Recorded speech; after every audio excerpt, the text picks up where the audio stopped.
What's going on, people? My name is James. I used to work at Western Express. I am now working at Crete Shaffer and wanted to give you guys a little video to let you know what it's like.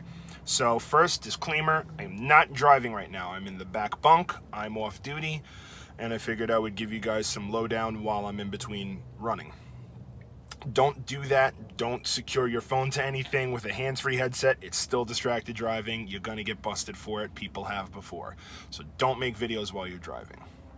That being said, a little background on me. I came from Western Express. I had a few experiences, more than one, where someone would walk up to me and say, look at my truck, look at me, and be like, why?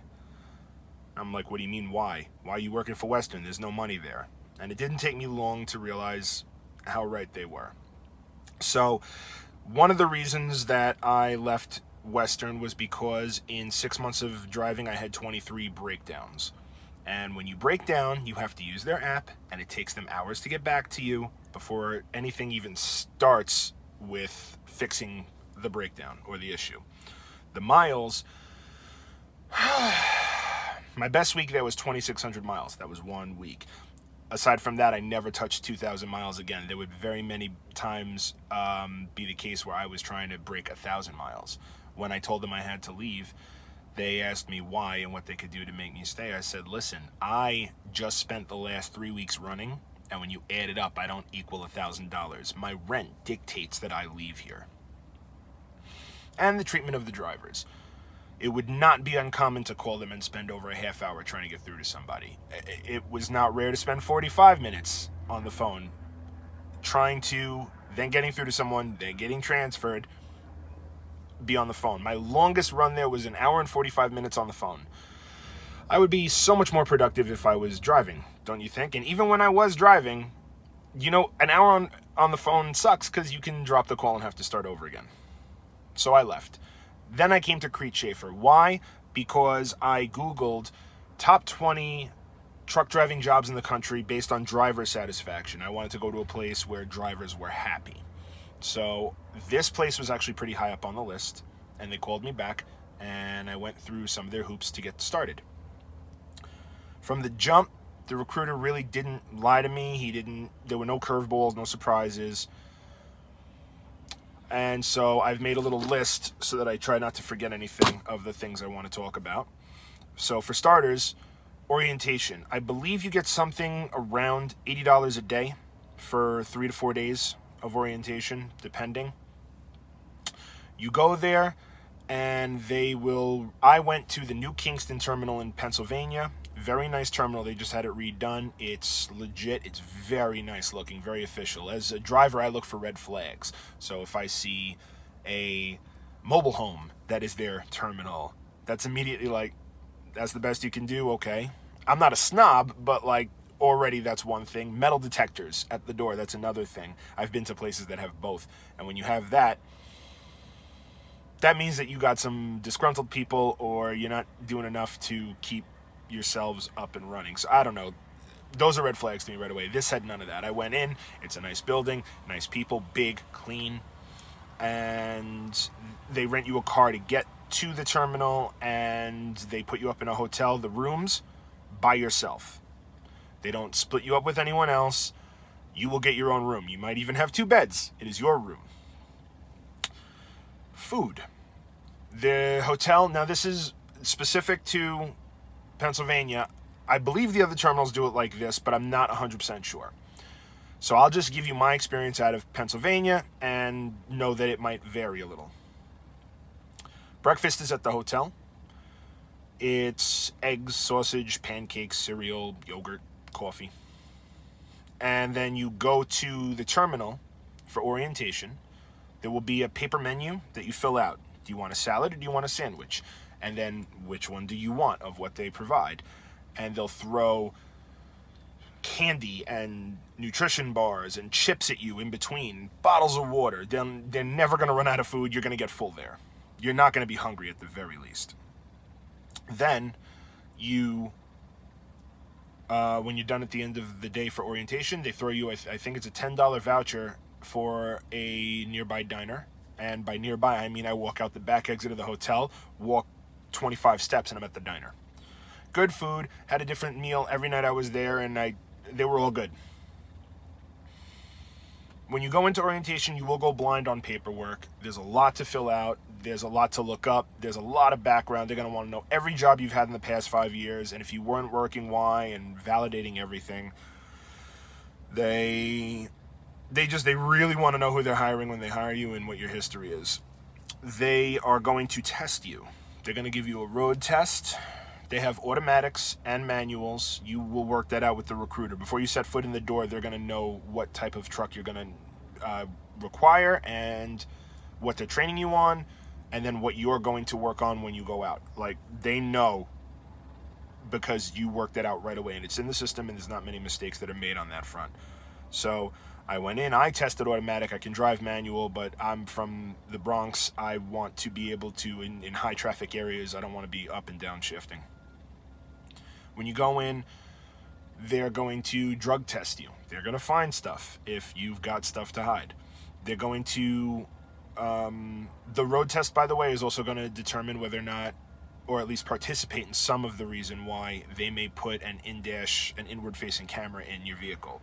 If you have points or something on your license, if you do something on the road test that they don't like, they're going to install a camera, and they're going to tell you. You're not going to get your truck and just be surprised. You're going to know ahead of time. Usually you know before you leave orientation if you're going to have that. It's a point of pride for some guys, but in my opinion, there's no room for pride in truck driving.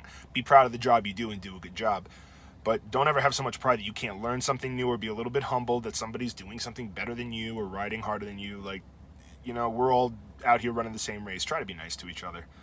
So there's that. There's souvenirs.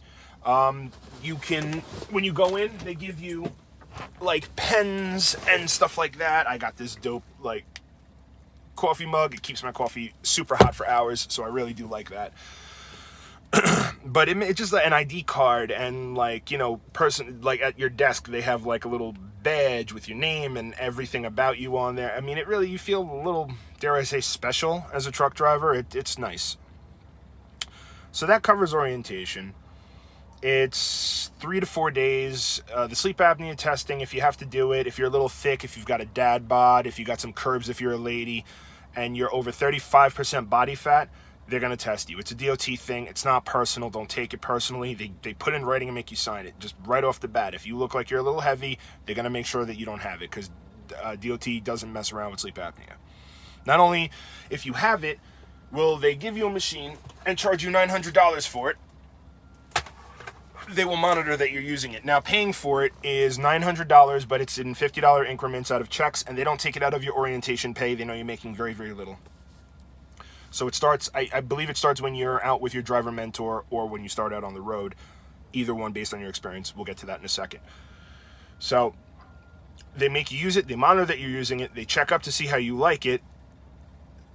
And the testing for it is not as invasive as it used to be. Most of the time when you take a sleep apnea test, there's wires all through your hair with concrete-based gel, and wires across your chest, and a blood pressure cuff, and a pulse ox, and like a bunch of wires, and they're like, now sleep. And if you can't, you come back the next day and you do it again. Sleep apnea tests suck. This place has this new thing. They're on like the cutting edge of sleep apnea testing. A pulse ox with wires that go to a watch, and that's it. You go back to your hotel, sleep in your bed at the hotel, and wake up the next day, hand them the stuff back. If they say you have sleep apnea, they give you a machine, and they have a bunch of masks to choose from. Really simple, not as hard as it needs to be. They also do DOT physicals. They make you walk around a desk like crouched to mimic looking under a trailer to make sure you can do it. Eye test, ear test, all of it. If there's something you're trying to hide from them, they're going to find it. Put it that way. So now you've completed the orientation process, and based on your experience is going to determine your route next. So if you have 0 to 6 months of experience before you walk in, you're fresh out of class, or you started one place and left very soon, you're going to spend 8 weeks with a driver mentor. If you have 6 months or a little over to a year, 4 weeks. If you have a year, a little over, 2 weeks with a driver mentor. And I don't know if it's a year and a half or 2 years, so don't quote me on that, but that much and more. The minute you're done with orientation, you jump through all the hoops, right out on the road in a truck on your own, ready to run. Now, if you have a driver mentor, and you're running with them and they go home, you get put into a hotel at no cost to you, and your pay for training with them, which by the way is $800 a week, continues, regardless of if you're running or not, if they're on home time. They won't take more than, I think, 5 or 6 days of home time, something like that. Like once it's too much home time, they're going to put you on with another driver mentor. So usually that doesn't happen. But if they go home for a weekend or whatever, if you're not running, but you're on their truck, you're still getting paid regardless. So that covers the driver mentor. You run with them, they sign off on you, you come back. Along the way, there's a defensive driving course. I think there's another road test, depending sometimes. Sometimes I've heard of stories where you get back and they just put you in a truck, they need you to run. It is what it is. At this point, you'll be in touch with your asset manager or dispatcher. Every place names them differently. And, they'll ask you what you expect in terms of home time and miles. And they'll tell you, generally, I'm only going by my experience, a little bit about themselves, ask you a little bit about yourself. Just get a general meet and greet so that you know who you're dealing with. Not always a face-to-face. Very often it's on the phone because I'm out of the New Kingston terminal. My asset manager is in the Lincoln, Nebraska main terminal. So cultivate whatever relationship you can with them. Tell them what your expectations are, what your expectations for home time is, just so that everyone's on the same page. No surprises. There's nothing more infuriating than thinking that you're getting one thing, finding out you're getting another, and then just being able to do nothing but sit in the truck and drive and stew about it. That's a shitty feeling. So, okay, you have your asset manager, you've completed your orientation, you've completed your driver mentor, now you're on the road. I have a little bit of experience with this. I have not been out there long enough to tell you this is how it is and this is how it isn't. I've been out here for a few weeks, and I've had detention, and I've had miles, and so I can speak a little to that. When I came off of training, right off the bat, I had a truck. It needed to get tweaked a little bit, so I didn't go straight out, so I didn't get a first full week pay. But on my first quasi week, I got like 1,700 miles. It's pretty good. It's not great, but around here, you can expect between 2,500 to 3,000 miles. Sometimes more, sometimes less. If you guys have driven, you know that varies. You can't set a clock to any of it. But that's what it is. Over-the-road drivers versus regional drivers make different pay. You make a little bit more if you go northeast regional because they expect you to sit in a lot more traffic. So the options there are that they'll give you, it's usually like, 8 to 10 cents more per mile because you drive less miles, especially if you're home every week. Or they will pay you a base rate every day regardless of the miles you drive. If you go 20 miles in traffic because you couldn't get anywhere, you'll still get, I want to say it's $2.15 a day, but then you also get bonuses, congestion bonuses if you have to do a drop in the 5 boroughs in New York, and if you work on Saturdays under that premise, you also get an additional $50 on Saturdays.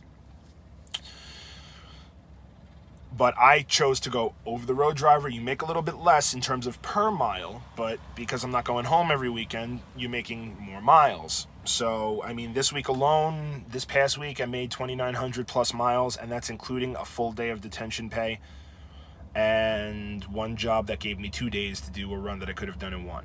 So you'll run. They'll burn your clock straight out if you let them. So keep an eye on your clock. If you want to do the recaps and you do 9 hours a day, cool. If you want to reset, suggestion, do it on the weekend. That's what I was told. That was what it was. You learn a lot from the people here. They're here to help you. My driver mentor calls and checks in on me, gives me tips and tricks while I was running with him and while I'm not on the truck. And I even taught him a couple of things because I had learned that I'm never afraid to ask questions. Ask questions. Learn new shit because it could save you a lot of time out there. So, he props to him. I had a good driver mentor, but most of them take time out of their own to call you, to check on you. This guy spent a half hour just making me park over and over like boot camp in different difficult scenarios to try to get it down the way he wanted me to get it down. At Western Express, I learned how to drive at the minimum legal, what is required and mandated by the DOT. And here I learned how to drive safe. And also learned that they understand a lot better what DOT requires. because at Western, I was only able to take personal conveyance to get to safe haven from a shipper or receiver, period. You couldn't go to Walmart. You couldn't go to a grocery store. You couldn't drive here or there for your own time. You're not allowed to have your own time. Here, they're like, no, if you're done driving and you're going local and you're not advancing your load and you're not doing anything shady, if you're just dropping your trailer for a second and going where you're supposed to go and coming back, that's personal conveyance. Just, they're going to require, the 10 hours off in between driving. All that's the same with your clock and how to run it. They're also going to charge you because they're going to give you 3 locks when you get here. A lock for your trailer, which you're paying for it. I use it. A lock for your kingpin. I don't use that much because I also don't disconnect from my trailer that much. And one for your brakes that goes right on the front. You lock it, and that's good for whenever you're leaving the truck for more than a few minutes to run into the fuel island or whatever. So they're going to charge you for that. It will come out in increments. They will let you know. You're not going to get hit over the head with any surprises here. And my experience has been really good. I've walked out of my truck into a truck stop, and by the time I got into a truck stop, being on the phone with them, I was already approved for 100 gallons of fuel at that stop, which was not my designated fuel stop. They keep you moving. They keep you productive. They want to. If you're not making money, how are they making money off of you? So they want to do things like that. I've heard stories of guys who had a breakdown. They'll try to put them in a day cab and let them run locally.